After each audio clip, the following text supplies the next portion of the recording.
নমস্কাৰ আপোনালোক সকলোকে পুনৰবাৰ স্বাগতম নসমাই মজিদ বন্ধুসকল বলগতে চাওক আজি সন্ধিয়াৰ 7টা গুৰুত্বপূৰ্ণ খবৰ। প্ৰথমটো খবৰ, চন্দ্ৰবাবু নাইডুৰ শপত গ্ৰহণৰ পিছতে প্ৰাক্তন মুখ্যমন্ত্ৰীৰ ঘৰত চলিল বুলডোজাৰ।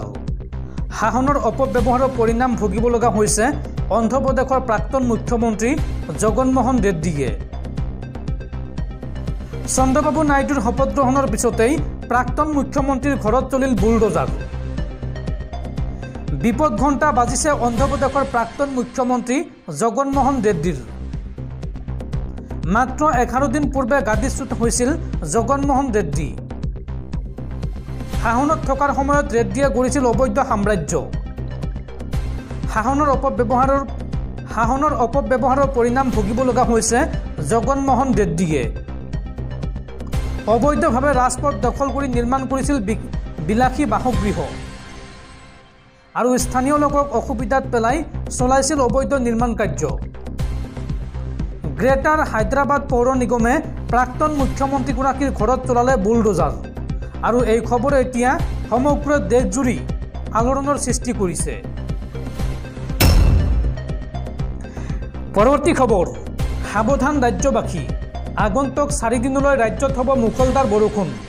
অসমৰ লগতে সমগ্ৰ উত্তৰ পূৰ্বাঞ্চলত ধাৰাসাৰ বৰষুণৰ আগজাননী বতৰ বিজ্ঞান কেন্দ্ৰৰ।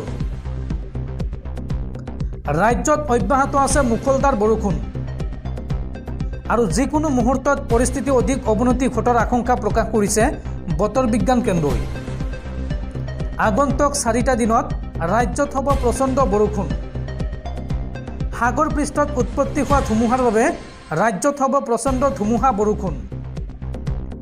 বতৰ বিজ্ঞান কেন্দ্ৰই এই সন্দৰ্ভত ৰাজ্যৰ কেইবাখনো জিলাত ৰেড এলাৰ্ট জাৰি কৰিছে।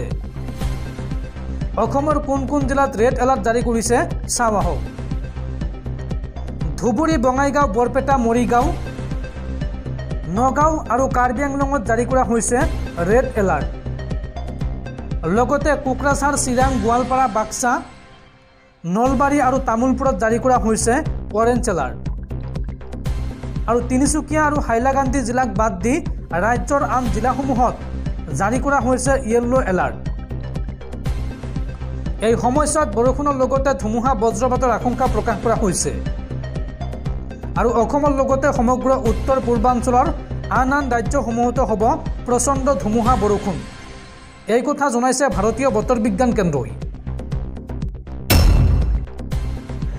পৰৱৰ্তী খবৰ, কাইলৈ পালন কৰা হ'ব ইছলাম ধৰ্মীয় লোকসকলৰ পবিত্ৰ ধৰ্মীয় উৎসৱ ঈদ উল আজহা বা বকৰি ঈদ আৰু ঈদৰ বাবে সাজু হৈছে ৰাজ্যৰ ইছলাম ধৰ্মাৱলম্বী লোকসকল। ৰাজ্যৰ ভিন্ন প্ৰান্তত আটকধুনীয়াকৈ সজাই পৰাই তোলা হৈছে ঈদগাহ ময়দানসমূহ আৰু কাইলৈৰ দিনটোত অসমৰ লগতে সমগ্ৰ ভাৰতবৰ্ষতে উলহ মালহেৰে উদযাপন কৰা হ'ব পবিত্ৰ ঈদ উল আজহা। দৰ্শকসকল, তাৰপিছত 4 নম্বৰ খবৰটো জনোৱাৰ আগতে আপোনালৈ এটা সৰু ৰিকুৱেষ্ট, যদি তেওঁলোকে এইটো ভিডিঅ'ত লাইক কৰা নাই তেন্তে প্লিজ এটা লাইক কৰি দিয়ক আৰু এনেকুৱা ধৰণৰ নতুন নতুন ভিডিঅ' পাবলৈ চেনেলটো ছাবস্ক্ৰাইব কৰি কাষত থকা বেল আইকনটো প্ৰেছ কৰি ৰাখক। পৰৱৰ্তী খবৰ, গ্ৰেণ্ড পিক্স 2024ত ৰূপৰ পদক লাভ অসম কন্যা লাভলীনা বৰগোহাঁইৰ। মহিলাৰ 75 কেজি শাখাত চীনৰ প্ৰতিদ্বন্দ্বীৰ হাতত পৰাস্ত হ'ল লাভলীনা বৰগোহাঁই। পৰৱৰ্তী খবৰ, ৰাজ্যত পুনৰ উগ্ৰপন্থী সংগঠন আলফা স্বাধীনৰ তৎপৰতা। এইবাৰ চৰাইদেউত আলফা স্বাধীনৰ লিংমেনক আটক।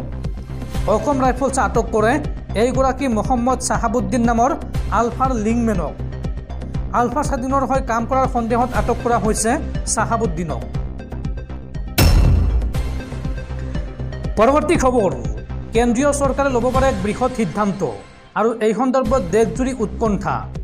আগন্তুক লোকসভাৰ অধিৱেশনতে চৰকাৰে ইউটিউব, ফেচবুক, ডিজিটেল মিডিয়াক লৈ বিধায়ক অনাৰ প্ৰস্তুতি আৰু এই সন্দৰ্ভত দেশজুৰি চলিছে চৰ্চা। পৰৱৰ্তী খবৰ, ইজৰাইল হামাছৰ যুদ্ধক লৈ ডাঙৰ খবৰ। এইবাৰ হামাছৰ সৈতে যুদ্ধ কৰিবলৈ গৈ মৃত্যু হ'ল ইজৰাইলী সেনাৰ। হামাছৰ আক্ৰমণত প্ৰাণ হেৰুৱালে 307জনকৈ ইজৰাইলী সেনাই। হামাছৰ বিৰুদ্ধে যুদ্ধ কৰিবলৈ গৈ প্ৰাণ হেৰুৱালে ইজৰাইলী সেনাই। 8জনকৈ ইজৰাইলী সেনাৰ মৃত্যু হৈছে আজিৰ দিনটোত। দক্ষিণ গাজাত ইজৰাইলী সেনাৰ ওপৰত ভয়ংকৰ আক্ৰমণ হামাছৰ। ইজৰাইলী সেনাৰ বাহনত ভয়ংকৰ বিস্ফোৰণ হামাছৰ। অভিযানৰ অন্তত কব্জা কৰা অট্টালিকাত জিৰণি ল'বলৈ আগবাঢ়িছিল সেনাৰ দলটো আৰু সেই সময়তে সেনাৰ বাহনৰ ওপৰত ভয়ংকৰ আক্ৰমণ চলায় হামাছে। আৰু এতিয়ালৈকে হামাছৰ বিৰুদ্ধে যুদ্ধ কৰি প্ৰাণ হেৰুৱাইছে ৩০৭ গৰাকী ইজৰাইলী সেনাই। এয়া হৈছে চৰকাৰী তথ্য। পৰৱৰ্তী খবৰ, বৰষুণৰ বাবে বাতিল হ'ল ভাৰত কানাডাৰ মাজত হ'বলগীয়া টি-20 বিশ্বকাপৰ মেটছ। অপৰাজিত থাকিয়েই ছুপাৰ 8লৈ ৰোহিত বাহিনী। অৱশেষত আশংকা কৰাটোৱেই সঁচা হ'ল। বৰষুণত খেলপথাৰ তিতি থকাৰ বাবে লডাৰ হিলত অনুষ্ঠিত হ'বলগা ভাৰত বনাম কানাডাৰ খেলখন পৰিত্যক্ত হৈ পৰে। বৰষুণৰ ফলত এ গ্ৰুপৰ অন্তিম খেলত বাধা আহি পৰে। কিন্তু টি-20 বিশ্বকাপ 2024 লীগ তালিকাত কোনো ডাঙৰ পৰিৱৰ্তন হোৱা নাই। গ্ৰুপ পৰ্যায়ত অপৰাজিত থাকি শেষ কৰি 4খন মেচৰ পৰা 8 পইণ্ট লাভ কৰি ছুপাৰ 8ত নামিব ৰোহিতৰ দলে। দ্বিতীয় স্থানত থকা আমেৰিকাৰ 5 পইণ্ট। যোৱা শুকুৰবাৰে বিশ্বকাপত আয়াৰলেণ্ডৰ বিৰুদ্ধে তেওঁলোকৰ খেলখনো বাতিল হৈছিল। ফলত পাকিস্তানে গ্ৰুপ পৰ্যায়ৰ পৰাই আঁতৰি আহিবলগীয়া হয়। বৰষুণৰ বাবে ৰোহিত বাহিনী আগতে অনুশীলনতো নামিব নোৱাৰিলে। তেতিয়াৰ পৰাই মেচ আয়োজনক লৈ প্ৰশ্নবোধক চিহ্ন হৈ আহি পৰিছিল। কাৰণ ষ্টেডিয়ামৰ পৰা 40 মিনিট দূৰত্বত থকা অঞ্চলটো বাস্তৱিকতে বানত বুৰ গৈছে।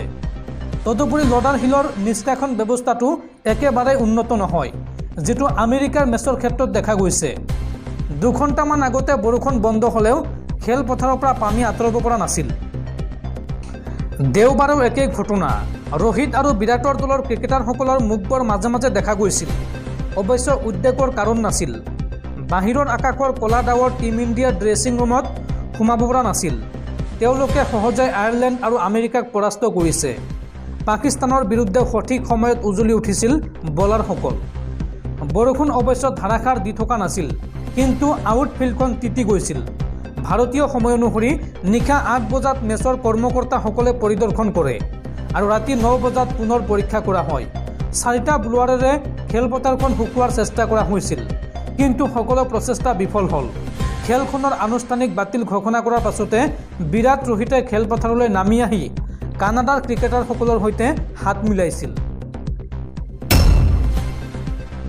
পৰৱৰ্তী খবৰ, চুবুৰীয়া ৰাষ্ট্ৰ ম্যানমাৰত বৰ্তমান ভয়ংকৰ পৰিস্থিতি। আৰু এইবাৰ ম্যানমাৰৰ ৰাখাইন প্ৰদেশৰ ৰাজধানীৰ আশে পাশে থকা গাঁওসমূহ খালী কৰাৰ নিৰ্দেশ জুণ্টা প্ৰশাসনৰ। ম্যানমাৰৰ ৰাখাইন প্ৰদেশৰ ৰাজধানী চিত্তেৰ আশে পাশে থকা গাঁওসমূহ খালী কৰাৰ নিৰ্দেশ দিছে সামৰিক শাসক জুণ্টাই। শেহতীয়াকৈ দেশখনৰ জুণ্টা বিৰোধী বিদ্ৰোহী সংগঠন আৰাকান সেনাই চিত্তে নিয়ন্ত্ৰণ কৰাৰ ভাবুকি দিয়াৰ পিছতেই জুণ্টাই সকলোকে গাঁও এৰি চহৰলৈ যাবলৈ নিৰ্দেশ দিছে। ৰাখাইনত আৰাকান সেনাৰ হাতত বহু ভূখণ্ড হেৰুৱাইছে জুণ্টাই। আৰাকান সেনাই চিত্তে নিয়ন্ত্ৰণ কৰাৰ ভাবুকি দিয়াৰ পিছত জুণ্টাই তাত 15খন গাঁৱৰ বাসিন্দাক ৰাজধানীলৈ গুচি যাবলৈ 5 দিনৰ সময় দিছে। চিত্তেৰ সমীপৱৰ্তী এখন গাঁৱৰ এজন বাসিন্দাই জনোৱা মতে শনিবাৰৰ পিছত গাঁওখনত যিকোনো ব্যক্তিক গুলীয়াই হত্যা কৰাৰ ভাবুকি দিছে সেনাই। শনিবাৰে পুৱা 10 বজাৰ ভিতৰত শেষবাৰৰ বাবে গাঁওসমূহ খালী কৰিবলৈ সময় বান্ধি দিয়া হৈছে। এই নিৰ্দেশ গাঁৱৰ ৰাইজৰ সুৰক্ষাৰ বাবে দিয়া হৈছে।